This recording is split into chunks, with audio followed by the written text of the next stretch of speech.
I like the idea of being smuggled on. So let's do that. It's free. Love it.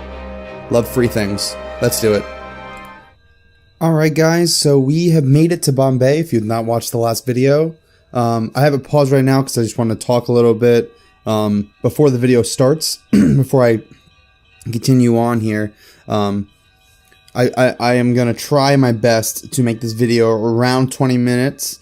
I think that's a much more manageable period of time for a video, so we'll give this a try. If we don't go too far in this video, I will be sure to check out some of the other videos, and we'll keep on going. So here we are in Bombay. So we can seems like we can depart straight to Madras, or Bangalore.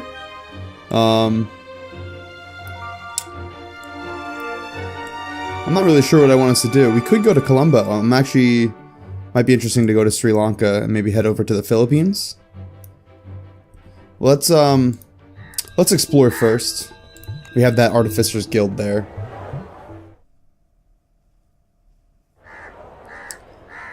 Monsieur Fogg cared not a straw for the wonders of Bombay, but gave me a few hours' leisure as he settled into his luncheon. I ended up wheezing and puffing my way up to Malabar Hill, the highest point in South Bombay. I paused at the top to look towards the city. I could see the gas lamps along the Queen's Necklace of Marine Drive being lit by one in preparation for the evening, and palm trees waving in the salt-scented breeze. Catching my breath, I found my steps irresistibly drawn to the hanging gardens which shielded the Parsi Tower of Silence from the bay. The tower was an odd structure, a circular construction with 3 concentric rings, within which the Parsi dead were exposed to the air, as was their custom. It was altogether macabre, though I felt much the same about cemeteries, where the dead gently rotted in the earth. And in the shadow of the tower, I saw the symbol of the copper lily on the door of a converted mansion. I approached and knocked on the door, and was given a cup of tea and a cushioned wicker chair almost as soon as I crossed the threshold of this outpost of the Artificers Guild. They were a varied group. Most were British or Indian, but I spotted a few Turks and Chinese. More than half were women, and all sat sipping tea together as equals and poring over periodicals. A middle-aged Sikh in bright blue turban and admirably pressed trousers approached me. "What is your require, traveler?" Let's show him the medallion for sure. I showed him my artificer's medallion, and he took it from me solemnly. "I see you have been of service to our guild in the past," he remarked. "Well then, how can I help you?" Yeah, I'll just tell him my master and I are going around the world. The man nodded. "I see. Well then, welcome to Bombay." "I'm interested in transportation," I told them. "What inventions have you made?" The artificers bickered amongst each other in at least 6 different languages before Dharampal, the Sikh, smiled. "We have invented many small things that are useful but not important, like caps that prevent water from falling from bottles when tipped suddenly upside down. But in transportation, we've done nothing." "So the fastest route from here is the train?" "Perhaps. Though myself, I would head south to Colombo, where there are airships." I thanked the artificers profusely before taking my leave, though, alas, I was so distracted by my musings that I failed to notice 2 thuggish fellows with ill intent who cornered me in a side street and demanded my shoes. "A man's shoes are his castle," I contended, which had the laudable effect of confusing them for a few moments, while I attempted a discreet but ultimately fruitless escape. I returned to my master barefoot and rather shamefaced. "I hope that this will not happen again," said my master coldly. That was to be the last word on Bombay, gateway to the jewel in the crown of the British Empire. Except for... And what, pray, has happened to your shoes? Yeah, so... Fortunately not so great luck there. So yeah, I think we did already sell the tapestry, I believe. Some henna. Interesting. I don't actually think we need any of these. So let's plan. So Colombo, I think that's actually definitely what we want to try and check out. Whoa, 500. It's Tuesday. I think we actually should go to Nova Goa. It's more expensive, certainly, but it is much faster. Yeah, it departs in 2 days. Yeah, I don't think we want to. I don't think we want to wait. So I think that's what we. That's what we want to do here. So I apologize for doing that all the time. I keep pressing escape to go back to our home city, but that just does not work. So we'll just pass the night. We made ourselves comfortable for the night, and I attended to Monsieur Fogg, ensuring he was comfortable. Yeah, because that journey across the sea was a little bit difficult for him. All right, so we're gonna spend a decent chunk of money aboard the Savarkar Automatic, but I think it might be worth it here. We boarded the ironclad Automatic for the trip to Nova Goa.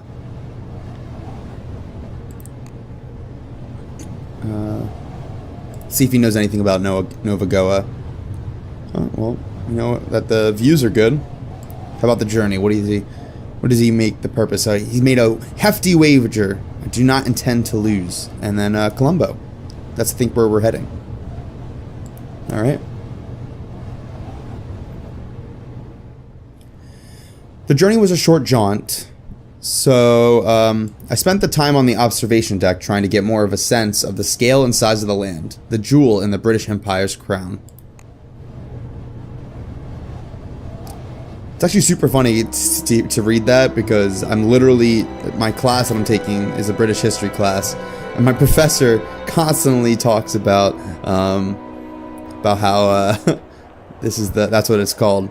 I'm gonna buy this timetable across the Atlantic. I think that's the way we're headed. Or no, I lied. We lost 2 pounds. I think we'll live, but it might be worth it to get this magnetic compass. Yeah, I think that's what we want to do.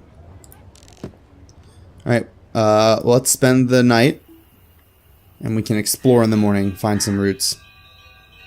Though the Portuguese had once dominated vast tracts of India, their influence was now limited to Goa and its capital city of Nova Goa, the whitewashed red roof city. The whitewashed red roof city had a particular charm. Sea-salted air blew through gulmahar and acacia trees, steepled colonial churches rang their brass bells, and steam-powered bicycles and rickshaws jutted over the cobbled streets. The harbor was well developed, and most airships and seagoing vessels flew, the blue-white vertical bicolor of the Portuguese Empire. I was watching the flags flutter in the breeze when I was knocked over by a pair of wheezing sailors. "Watch out!" one admonished. "A touch late for that," I commented, still prone. One of the sailors hauled me up, while the other brushed off the dust and sand that clung to my clothes. "Abel, you're so clumsy, you fool." "Don't blame me for this, Celio," the younger man shot back. "Ignore my older brother, he's a pompous ass," Abel told me. "An ass, am I?" Celio roared. Thank you?" "You're welcome, stranger," Abel said, ignoring his brother. "Sorry about you knocking you down. Aren't we?" Celio left off glaring and shuffled his feet. "Sorry about knocking you down," he mumbled. "We're the Noronha brothers, and I suppose we owe you a drink." "But not today, because we're setting off for Ceylon in an hour," his brother interjected. "The captain will string us up if we're late. Come aboard, we'll smuggle you in." With that, they disappeared in a cloud of sand and curses. And that's actually, Ceylon is actually where we're headed. That's what Sri Lanka was used to be called. I called out goodbye to them, but I doubt they heard. Apparently my master was not the only one in an unseemly hurry to escape Nova Goa. I like the idea of being smuggled on, so let's do that. It's free. Love it. Love free things. Let's do it. Aboard the Ulysses. The Portuguese steamship Ulysses was fancifully decorated and boasted red-dyed sails, which matched exactly the captain's livery. A gentleman of style.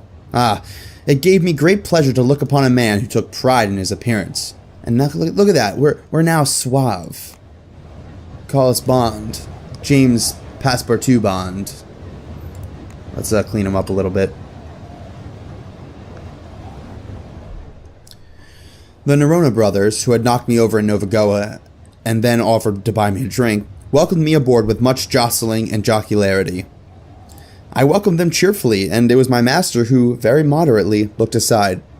They occupied me for some time, after which I spent the evening in conversation, hoping to gather information for our next leg, learning from a nervous Russian master that a notorious jewel thief plied the waters between Singapore and Batavia in a boat called the Spicy Jake.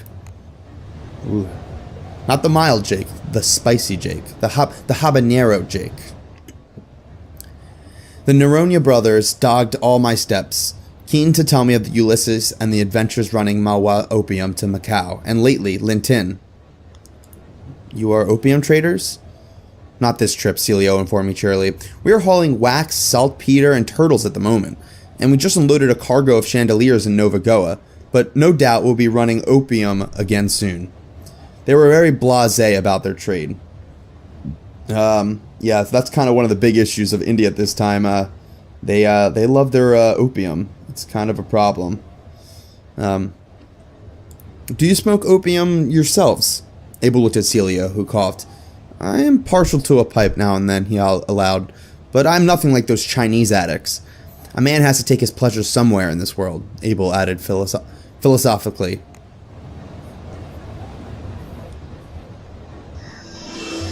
Awesome, we made it to Colombo. Let's actually sell this top hat. I think we want to change maybe the warm climate. I think that's kind of what we're heading here. We'll hold on to the traveling cloak, and we'll take the Panama hat. I think we're okay here for everything else. Great. So let's explore. Yeah, I think, wow, we can head all the way to Singapore. The harbor at Colombo, capital city of British Ceylon, was so busy with trading ships that the water was barely visible, and the sky was crisscrossed with glinting metal chains tethering airships to the dock. Clearly, here was a hub worth our finding. However, the more I looked, the more I noticed that several of the airships seemed worse for wear. There were envelopes roughly patched, their ropes blackened by mold and slowly unraveling. But there was no other way on. It seemed boats had been abandoned in favor of the skies. So, Singapore. Wow. Wednesday. That's really not too long. Rough skies. That might be hard for us to do. When does, I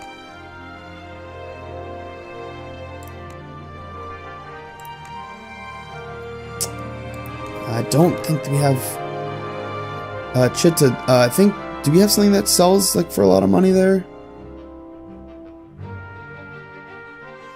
I do not know. I think it actually might still be worth it to go to Singapore. We'll take some damage, but, let's go ahead and do it. So we're on the T-Clipper. We boarded a sleek T-Clipper with a bright red envelope and roaring twin engines. Is your ship fast? I asked the captain, a lean, dark-eyed Chinese man in the last flush of youth. I go to join my wife in Singapore, the captain confessed, so you can be assured I will try to make good time.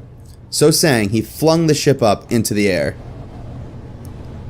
Let's read. Experimental hovercraft to launch from Yokohama soon. Interesting. We might want to actually head up to Japan and check out that hovercraft. Oh yeah. Very interesting. Wow. That'll put us right in Honolulu. I think that might be worth it. I think that sounds like we should definitely be doing it. I found myself standing beside the cheerful young captain. Does your wife also sail the skies? Ha, hardly. She's just opened a Chinese bank in Singapore, though she has holdings all over Southeast Asia. She could buy me and my ship 100 times over, in fact, he added with an easy laugh. And you do not mind? I find that I do not, he says. Don't women usually have to bear similar circumstances, though they have as much pride as we do? I thought much on Captain Go's attitude and situation, but came to few conclusions that night aboard the airship.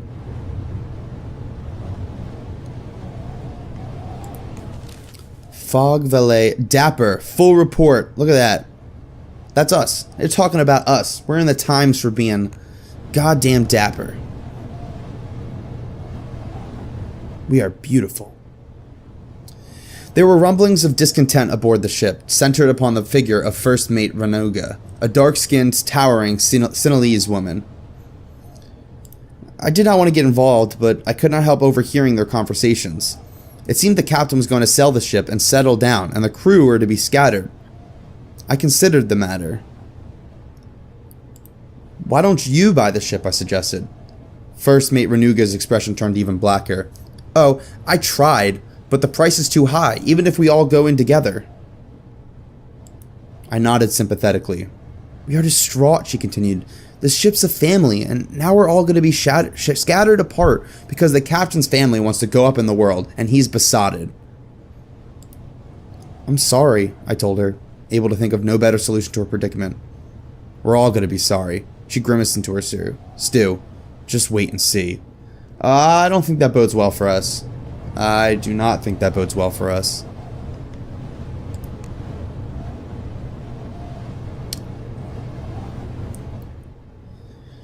The first sign of trouble was when the lights began to flicker.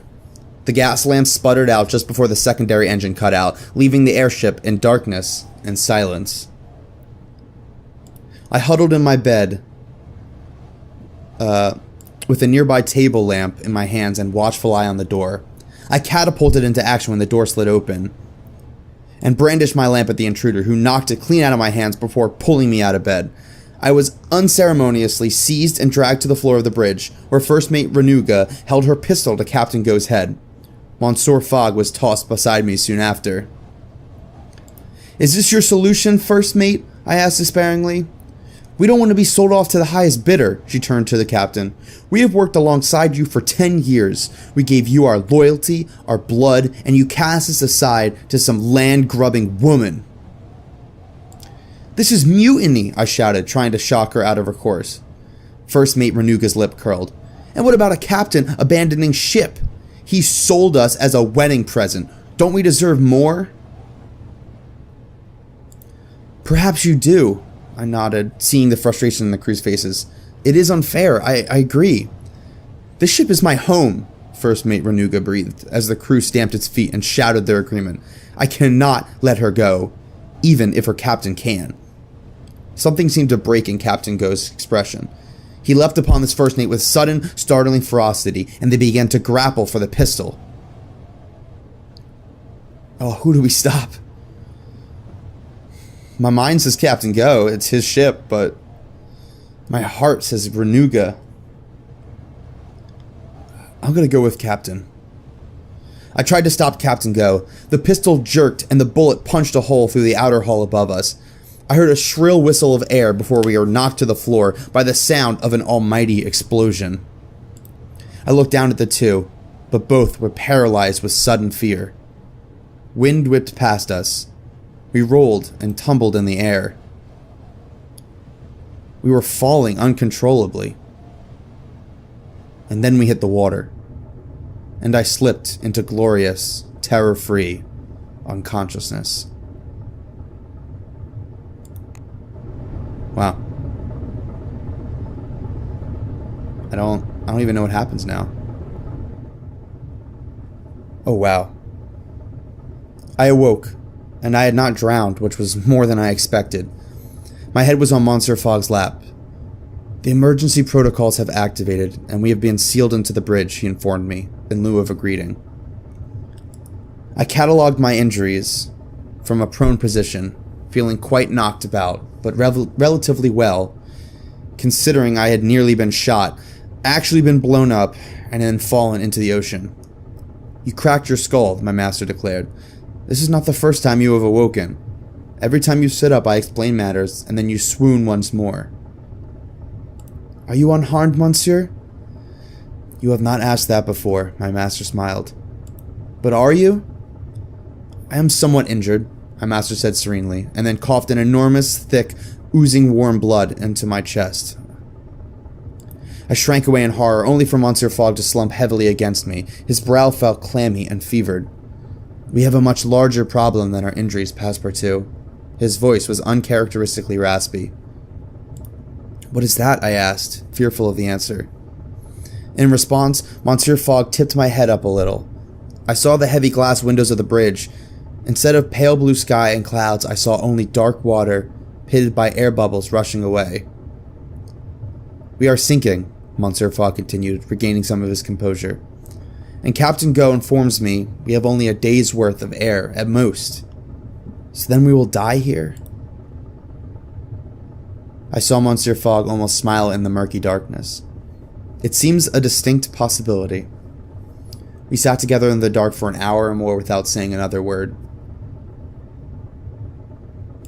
I heard the captain and first mate working together, tending to the injured crew, whispering encouragement, and lighting our dwindling stock of candles to give the illusion of warmth, despite the deepening fear and bone-chilling cold of the ocean, which promised little mercy. "I confess I did not account for this possibility," he said in the dark. "Not all risk can be calculated," I said thoughtfully. I drew in my breath, and then let it go. There was nothing further to be said. "The important thing is only to calculate the average risk," my master murmured. "The average transcends the particular risks, and it is constant. It is what some call the law of averages, but its true name is the theory of the central limit. Constancy is the soul of whist, Passepartout." Another long silence, but a softer one. I felt the pain in my head pound at my temples and then recede like waves on a shore. My master coughed more blood, and we all shivered as the last candle blew out. Someone wept, but I did not. "Why did you take the wager, monsieur?" I asked. I did not expect him to answer. "I thought I knew," he said faintly, "but now I'm not certain." And later, much later, as the hull began to shriek and as the air grew thin, I heard my master say, "Perhaps, given our circumstances, you should call me Phileas," before I fell into an uneasy, delirious sleep.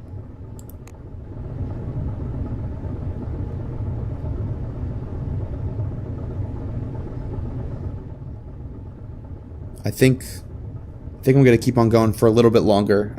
I honestly expected us to the run would be over right then and there. A series of dull shudders went through the remains of the airship, and Captain Go staggered to his feet. "It has been an honor serving with you," he said, his voice admirably steady. "Nahinsa, will you forgive me?" First Mate Renuga stood up with his eyes glittering. "Only if you will forgive me in turn, Captain." I sat next to Monsieur Fogg, who had tried and failed to stagger up. He was clutching his ribs and breathing hard. The ship jerked, but instead of cracking open like an oyster shell, it began to rise up in the water. Our faces were frozen in shock, our eyes wide, our mouths open. We shot upwards, faster and faster until we broke the surface, and the sun blinded us with its sweet yellow light, casting shadows away with its brilliance. I could think nothing to say but, "Am I dead, monsieur?" My hands threw themselves over my eyes to shield the glare. "No," my master said coolly. "You are rescued. Look." I followed his indication and looked up. Indeed, in the sky hung a colossal airship. Thick steel cables were attached to our vessel, and we were slowly winched out of the water. A bulkhead door swung open on that ship, and a woman in welder's mask and armored suit stood, limbed in light. "Hello down there," she called loudly, as Captain Go gasped, "Have any of you seen my husband?" And I think that's a perfect ending for our episode. Awesome. I'm actually in shock. I can't believe that happened. Please tune in for the next episode. We will certainly see what happens next.